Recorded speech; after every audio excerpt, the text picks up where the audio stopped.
ప్రధానోపాధ్యాయులు, ఉపాధ్యాయ బృందం మరియు విద్యార్థులు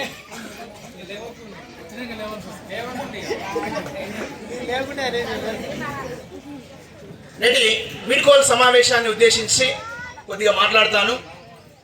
మాట్లాడిన తర్వాత మరి మిగతా కార్యక్రమాలు డాన్స్ ప్రోగ్రామ్స్ ఉంటాయి. అయితే వీడ్కోలు అని అంటే విడిపోవడాన్ని మనం వీడ్కోలని అంటాం. సో విడిపోవడం అనేటువంటిది బాధతో కూడినటువంటిది ఉంటుంది.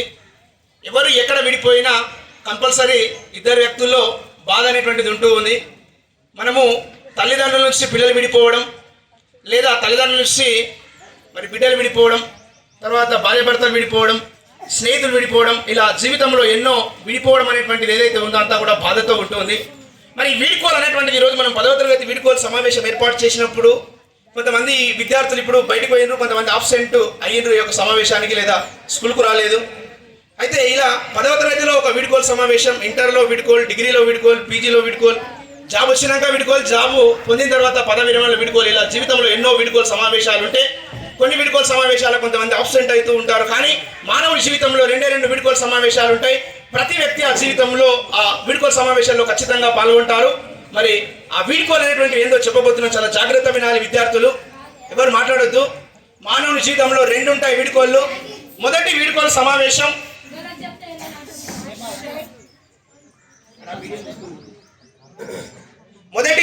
సమావేశం ఏంది అని అంటే మనము భూమి మీద పుట్టడమే మొదటి వీడ్కోలు సమావేశం. అరే పుట్టడం వెల్కమ్ అవుతుంది కదా సార్, వీడ్కోలు ఎట్లయితుంది అని మనకు అనిపిస్తుంది. మనం పుట్టడమే ఒక వీడ్కోలు. ఎలా అంటే చూడండి, వీడ్కోలు అంటే విడిపోవడం. మనం ఉన్నప్పుడు తల్లి శరీరం బిడ్డ శరీరం ఏక శరీరమై ఉన్నప్పుడు మరి తల్లి బిడ్డ శరీరం 2 కలిసి ఉంటాయి. మనం భూమి మీద ఎప్పుడైతే జన్మిస్తామో అప్పుడు తల్లి శరీరం నుంచి బిడ్డ శరీరం విడిపోతుంది. మనం భూమి మీద పుట్టడమే మొదటి వీడ్కోలు సమావేశం. అందుకనే తల్లి అక్కడ రోధిస్తుంది, ఏడుస్తూ ఉంది, పురిటి నొప్పులు భరిస్తూ ఉంది. ఎందుకంటే వీడ్కోలు అనేది బాధతో కూడినటువంటిది. దాంతోపాటు బిడ్డ కూడా ఏడుస్తాడు, ఏడవకపోతే డాక్టర్లు కొట్టి మరీ ఏడిపిస్తారు. కాబట్టి మొదటి వీడ్కోలు ఏంటంటే మనం భూమి మీద పుట్టడమే మొదటి వీడ్కోలు. ఇక 2వ వీడ్కోలు ఏంటి అంటే మనం చనిపోయిన తర్వాత మనకు మన బంధువులకు మధ్య జరిగేటువంటి వీడ్కోలు అండి. అది మనం చూడలేము, మన బంధువులు ఏడుస్తూ ఉంటారు, రోధిస్తూ ఉంటారు. అంబిబాయి మేడం చనిపోయింది, ఆ మేడం ఏదైతే చనిపోయినటువంటిది ఉందో అది 2వ వీడ్కోలు సమావేశం. ఈ రకంగా మానవుని జీవితంలో పుట్టడం ఒక వీడ్కోలు, చనిపోవడం ఒక వీడ్కోలు. ఈ 2 వీడ్కోలు సమావేశాల మధ్యలో ఇలాంటి చిన్న వీడ్కోళ్ళు ఉంటాయి, బాధ ఉంటుంది. ఈ బాధనంతా కూడా అధిగమించుకుంటూ, ఎందుకంటే విడిపోతేనే మనం ఇంకొక మెట్టు ఎక్కగలుగుతాము. 10వ తరగతి విద్యార్థులు ఇక్కడనే ఉంటే ఇంటర్ చేయలేరు. కాబట్టి మనం విడిపోవడం అనేటువంటి దానివల్ల ఎన్నో ఉపయోగాలు ఉన్నాయి. ఇకపోతే చివరిగా మనకు టైం చాలా తక్కువ ఉంది కాబట్టి 10వ తరగతి విద్యార్థులు కళాశాలకు వెళ్ళిన పాఠశాల స్థాయిలో ఎలా ఉంటుందో చెప్పబోతున్నాను. ఎందుకంటే పెళ్లి అయిన తర్వాత కూతురును అత్తగారింటికి పంపేటప్పుడు తల్లి కూర్చోబెట్టుకొని భర్త ఇంటి దగ్గర అంటే ఎలా ఉంటుంది వాతావరణ పరిస్థితులు, మన తల్లి గారి ఇంటికి అంటే ఎలా ఉంటుంది అనే సంగతి చెబుతూ ఉంటుంది. అక్కడ ఒక వీడ్కోలు జరుగుతుంది.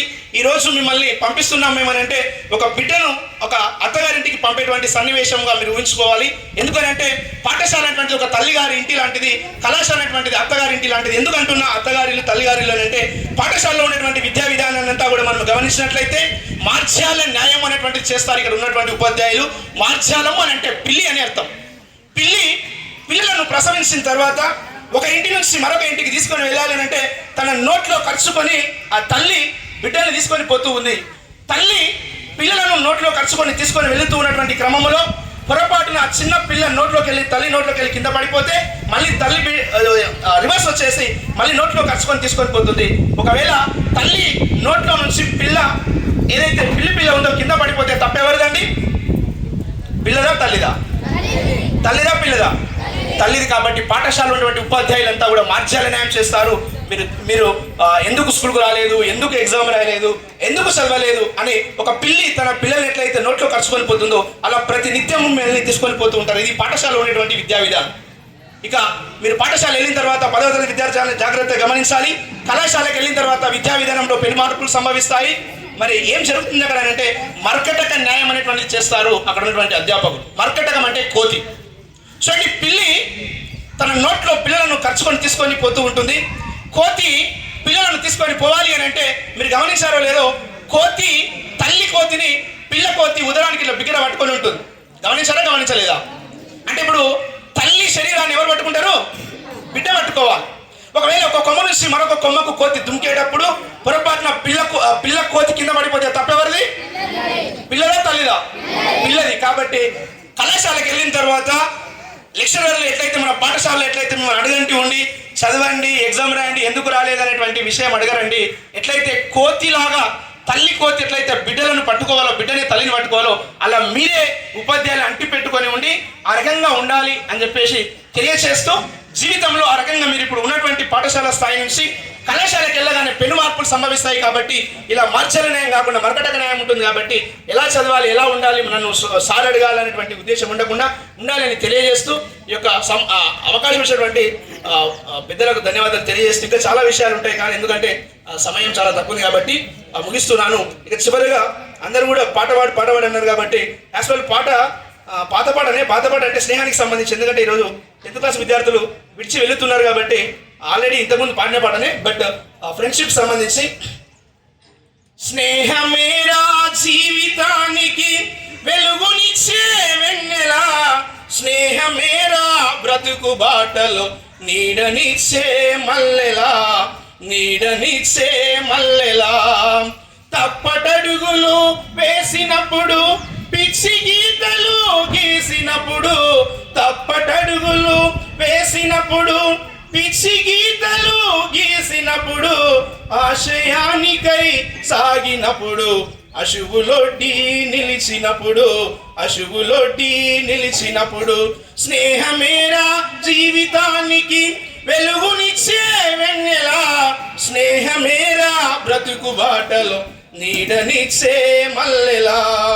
రామచిలుకల పలుకులై జంటకెగిరిన గువ్వలై, రామచిలుకల పలుకులై జంటకెగిరిన గువ్వలై, గోయవాణి వలలో చిక్కి లేచిపోయిన పావురాలై, లేచిపోయిన పావురాలై. స్నేహమేరా జీవితానికి వెలుగునిచ్చే వెన్నెలా, స్నేహమేరా బ్రతుకు బాటలో నీడనిచ్చే మల్లెలా. పేదవాణి స్నేహము పెరుగు పువ్వ చందము, పేదవాణి స్నేహము పెరుగు పువ్వ చందము, కష్టజీవుల బంధము కలిసి కదిలిన మార్గము, కలిసి కదిలిన మార్గము. స్నేహమేరా జీవితానికి వెలుగునిచ్చే వెన్నెలా, స్నేహమేరా బ్రతుకు బాటలు నీడనిచ్చే మల్లెలా. ఆటలల్లో అడుగులై, పాటలల్లో పదములై, ఆటలల్లో అడుగులై, పాటలల్లో పదములై, గుండె గుండెను రాసుకొని దండిగా భయాలెల్లరా, దండిగా భయాలెల్లరా. స్నేహమేరా జీవితానికి వెలుగునిచ్చే వెన్నెలా, స్నేహమేరా బ్రతుకు బాటలో నీడనిచ్చే మల్లెలా, నీడనిచ్చే మల్లెలా. Okay, thank you. చివరగా ఒక మాట మర్చిపోయాను, చెప్పి ముగిస్తాను, సారీ క్షమించాలి. 10వ తరగతి విద్యార్థులు చాలామంది అబ్బాయిలు నేను చాలా గమనించాను. ఎవరైతే చదువు అయిపోయిన తర్వాత జనరల్గా స్కూల్లో విడిచి వెళ్ళిన తర్వాత ఆ స్కూల్ వాళ్ళు ఎవరు పట్టించుకోరు. తర్వాత ఇంటర్ అయిపోయిన తర్వాత కూడా ఏమైనా విద్యకు సంబంధించినటువంటి అడ్వైస్ కావాలంటే మన దగ్గర ఉంటాయి.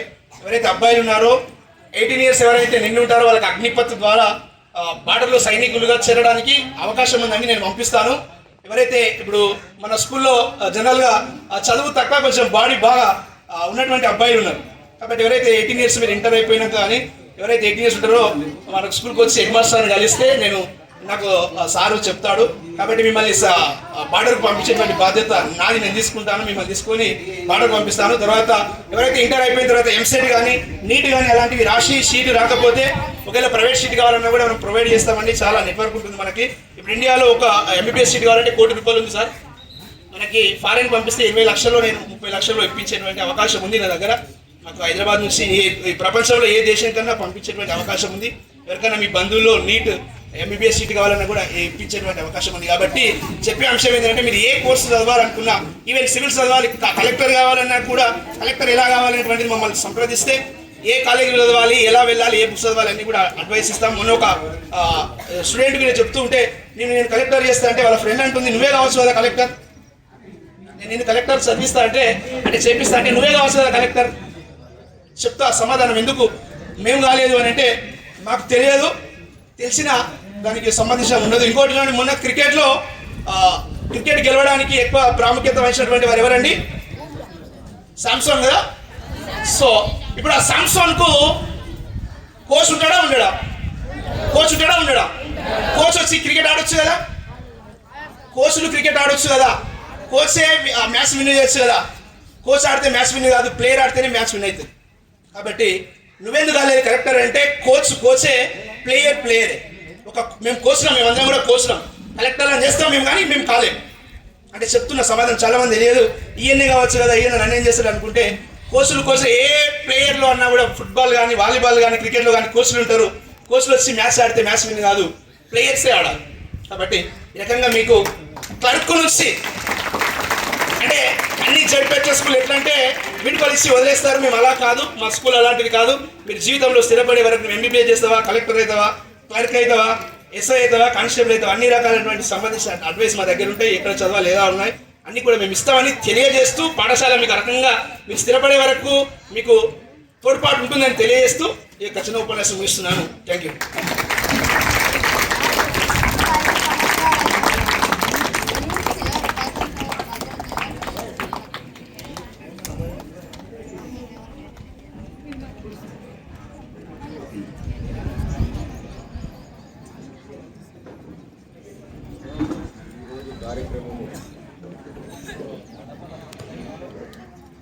మధ్య మధ్యలో నేను మాట్లాడాల్సి వస్తుంది. పరంజ్యోతి గారు మంచి విషయాలు చెప్పారు.